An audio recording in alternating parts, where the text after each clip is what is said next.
हमने माओवादियों को उनके किया की सजा देनी शुरू की। हम युवाओं को विकास की मुख्य धारा में भी लेकर आए।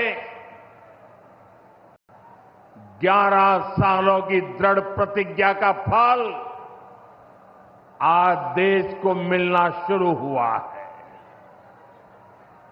2014 से पहले देश में 125 से ज्यादा जिले नक्सल प्रभावित थे। अब सिर्फ 125 से ज्यादा, अब सिर्फ 18 जिले नक्सल प्रभावित बचे हैं। अब सरकार सड़क भी दे रही है, रोजगार भी दे रही है।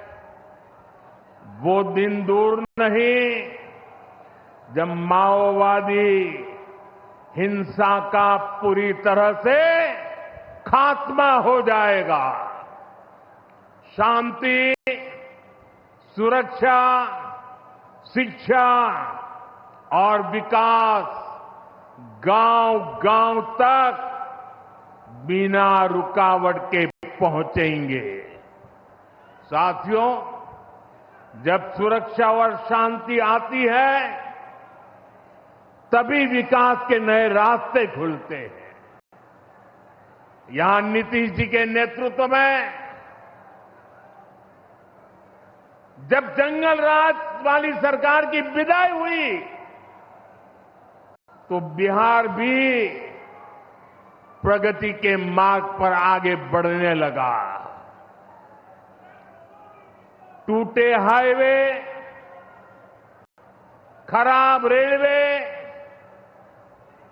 गिनी चुनी फ्लाइट कनेक्टिविटी, वो दौर अब इतिहास बन चुका है, पीछे छूट रहा है। साथियों, कभी बिहार में एक ही एयरपोर्ट था, पटना। आज दरभंगा एयरपोर्ट भी शुरू हो गया है। अब यहां से दिल्ली, मुंबई, बेंगलुरु जैसे शहरों की फ्लाइट मिलती है। बिहार के लोगों की लंबे समय से मांग थी कि पटना एयरपोर्ट के टर्मिनल को आधुनिक बनाया जाए। अब ये मांग भी पूरी हो गई है। कल शाम मुझे पटना एयरपोर्ट की नई टर्मिनल बिल्डिंग का लोकार्पण करने का सौभाग्य मिला है। ये नया टर्मिनल अब 1 करोड़ यात्रियों को संभाल सकता है। बिहटा एयरपोर्ट पर भी 1400 करोड़ रुपए का निवेश हो रहा है। साथियों, बिहार में आज हर तरफ 4 लेन और 6 लेन सड़कों का जाल बिछ रहा है। पटना से बक्सर, गया जी से डोभी, पटना से बोध गया जी, पटना, आरा, सासाराम, ग्रीन फील्ड कॉरिडोर, हर तरफ तेजी से काम हो रहा है। गंगा, सोन, गंडक, कोसी समेत सभी प्रमुख नदियों पर नए पुल बनाए जा रहे हैं। हजारों करोड़ की ऐसी परियोजनाएं बिहार में नए अवसरों और संभावनाओं का निर्माण कर रही है। इन प्रोजेक्ट से हजारों युवाओं को रोजगार मिलेगा। यहां टूरिज्म और व्यापार दोनों को फायदा होगा। साथियों, बिहार में रेलवे की हालत भी अब तेजी से बदल रही है। आज बिहार में वर्ल्ड क्लास वंदे भारत ट्रेनें चल रही हैं, रेलवे लाइनों को डबल और ट्रिपल किया जा रहा है, छपरा, मुजफ्फरपुर, कटिहार जैसे इलाकों में काम तेजी से चल रहा है। सोननगर और अंडाल के बीच मल्टी ट्रैकिंग का काम चल रहा है, जिससे ट्रेनों का आना जाना तेज होगा। सासाराम में भी अब 100 से ज्यादा ट्रेनें रुकती है, यानी हम पुरानी समस्याओं को भी दूर कर रहे हैं और रेलवे का आधुनिकीकरण भी कर रहे हैं। भाइयों बहनों, ये काम पहले भी हो सकते थे, लेकिन जिनके ऊपर बिहार को आधुनिक ट्रेनें देने की जिम्मेदारी थी, उन्होंने रेलवे में भर्ती के नाम पर आपकी जमीन लूटने का काम किया, गरीबों की जमीन लिखवा ली। सामाजिक न्याय की उनकी यही तरीके थे, गरीब को लूटना, उनके अधिकारों को लूटना, उनकी मजबूरी का फायदा उठाना और खुद राजाशाही की मौज करना। बिहार के आप लोगों को जंगल राज वालों के झूठ और धोखे, उससे आगे भी सावधान रहना बहुत जरूरी है। साथियों, बिजली के बिना विकास अधूरा है। जब बिजली होती है तो औद्योगिक विकास होता है, जब बिजली होती है तो जीवन आसान होता है। और 21वीं सदी तो टेक्नोलॉजी से दौड़ने वाली सदी है, इसलिए डगर डगर पर बिजली की जरूरत रहने वाली है। बीते वर्षों में बिहार में बिजली उत्पादन पर बहुत जोर दिया गया है। आज बिहार में बिजली की खपत 10 साल पहले से 4 गुना हो गई है। नबीनगर में एनटीपीसी का बड़ा पावर प्रोजेक्ट बन रहा है। इस पर 30,000 करोड़ रुपया खर्च किए जाएंगे। इससे बिहार को 1500 मेगावाट बिजली मिलेगी। बक्सर और पीर पैंती में भी नए थर्मल पावर प्लांट शुरू हो जाएंगे। भाइयों बहनों, अब हमारा ध्यान भविष्य की ओर है। हमें बिहार को ग्रीन एनर्जी की ओर लेकर जाना है और इसलिए कजरा में सोलर पार्क का निर्माण भी हो रहा है। पीएम कुसुम योजना के तहत सौर ऊर्जा से किसानों को कमाई के विकल्प दिए जा रहे हैं। रिन्यूएबल एग्रीकल्चर फीडर से खेतों को बिजली मिल रही है। हमारे इन प्रयासों का असर है कि यहां के लोगों का जीवन बेहतर हुआ है। महिलाएं खुद को सुरक्षित महसूस कर रही है। साथियों, जब राज्य में आधुनिक इंफ्रास्ट्रक्चर आता है तो सबसे ज्यादा लाभ गांव, गरीब किसान और छोटे उद्योगों को होता है, क्योंकि वो देश विदेश के बड़े बाजारों से जुड़ पाते हैं। प्रदेश में नया निवेश आता है तो नए अवसर बनते हैं। आप देखिए, पिछले साल हुई बिहार बिजनेस समिट में बड़ी संख्या में कंपनियां यहां निवेश के लिए आगे आई।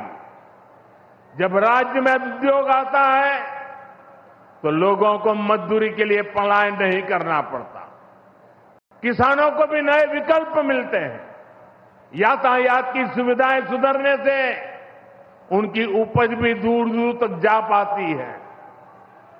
भाइयों बहनों, हमारी सरकार बिहार के किसानों की आय बढ़ाने के लिए लगातार काम कर रही है। यहां 75 लाख से ज्यादा किसानों को पीएम किसान सम्मान निधि के तहत आर्थिक सहायता मिल रही है। हमारी सरकार ने मखाना बोर्ड की घोषणा की है। हमने बिहार के मखाना को जीआई टैग दिया। इससे मखाना किसानों को बहुत लाभ हुआ है। इस साल के बजट में हमने बिहार में फूड प्रोसेसिंग के लिए नेशनल इंस्टीट्यूट का भी ऐलान किया है। अभी 2-3 महीने पहले ही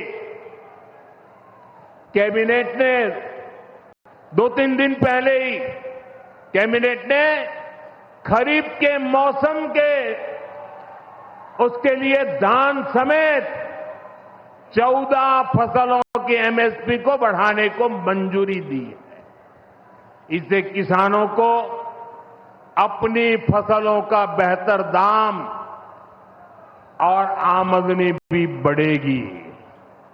साथियों, जिन लोगों ने बिहार को सबसे ज्यादा ठगा, जिनके दौर में बिहार के गरीब और वंचित तबके को बिहार छोड़कर जाना पड़ा, आज वही लोग सत्ता पाने के लिए सामाजिक न्याय का झूठ बोल रहे हैं।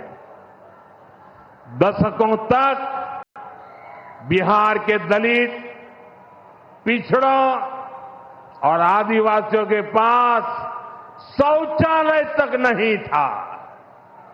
दशकों तक हमारे इन भाई बहनों के पास बैंक में खाता नहीं था। उन्होंने बैंकों में उनके लिए तो एंट्री बंद थी, दरवाजे तक भी घुसने नहीं दिया जाता था। दलित और पिछड़ा वर्ग के ही सबसे ज्यादा लोग झुग्गी झोपड़ी में जीवन गुजारा करते थे। उनके पास पक्का घर तक नहीं था, वे बेघर थे। करोड़ों लोगों के सर पर छत तक नहीं थी। मैं आपसे पूछता हूं, बिहार के लोगों की ये दुर्दशा, ये पीड़ा, ये तकलीफ, क्या ये कांग्रेस और आरजेडी का, क्या यही सामाजिक न्याय था? गरीबों को इस प्रकार से मजबूरी में जीने के लिए सारी नीतियां बनाने के आदी लोग। साथियों, इससे ज्यादा अन्याय कोई नहीं हो सकता है।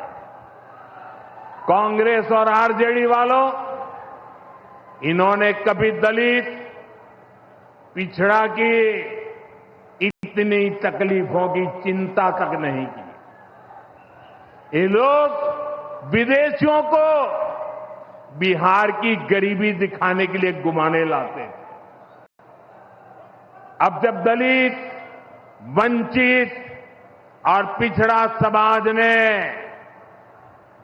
कांग्रेस को उसके पापों की वजह से छोड़ दिया है, तो इन्हें अपना अस्तित्व बचाने के लिए सामाजिक न्याय की बातें याद आ रही है।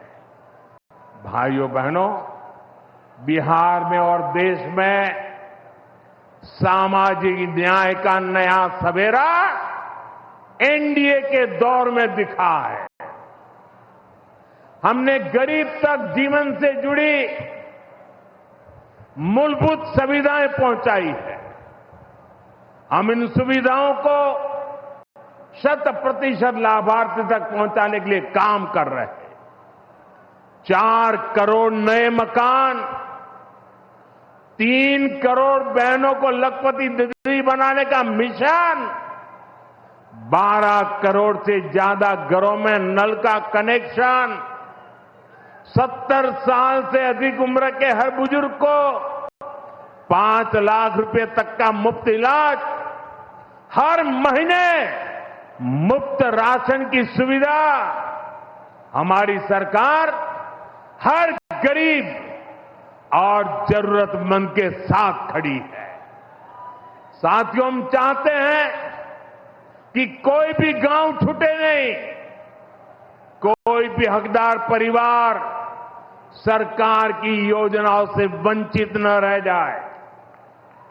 मुझे खुशी है, इसी सोच के साथ बिहार सरकार ने डॉक्टर भीमराव अंबेडकर समग्र सेवा अभियान शुरू किया है। इस अभियान में 22 जरूरी योजनाएं एक साथ लेकर सरकार गांव-गांव, टोला-टोला पहुंच रही है। हमारा लक्ष्य है हर दलित, महादलित, पिछड़े, अति पिछड़े, गरीब के घर तक सीधे पहुंचना। मुझे बताया गया है कि अब तक 30,000 से ज्यादा कैंप लग चुके हैं। लाखों लोग इस अभियान से जुड़ चुके हैं।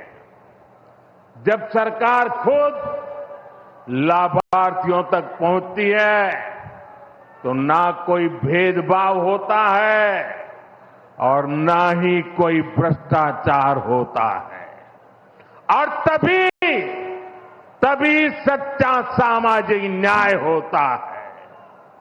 साथियों, हमें हमारे बिहार को बाबा साहब आंबेडकर, कर्पूरी ठाकुर, बाबू जगजीवन राम और जेपी के सपनों का बिहार बनाना है। हमारा लक्ष्य है विकसित बिहार, विकसित भारत, क्योंकि जब जब बिहार ने प्रगति की है, भारत दुनिया में शिखर पर पहुंचा है। मुझे विश्वास है हम सब मिलकर विकास की रफ्तार को और आगे बढ़ाएंगे। मैं एक बार फिर आप सबको इन विकास कार्यों के लिए बहुत बहुत बधाई देता हूं। मेरे साथ दोनों हाथ ऊपर करके मुट्ठी बंद करके बोलिए, भारत माता की। आवाज दूर दूर तक पहुंचनी चाहिए। सीमा पर खड़े हमारे जवान का सीना चौड़ा हो जाना चाहिए। भारत माता की, भारत माता की, भारत माता की। बहुत बहुत धन्यवाद।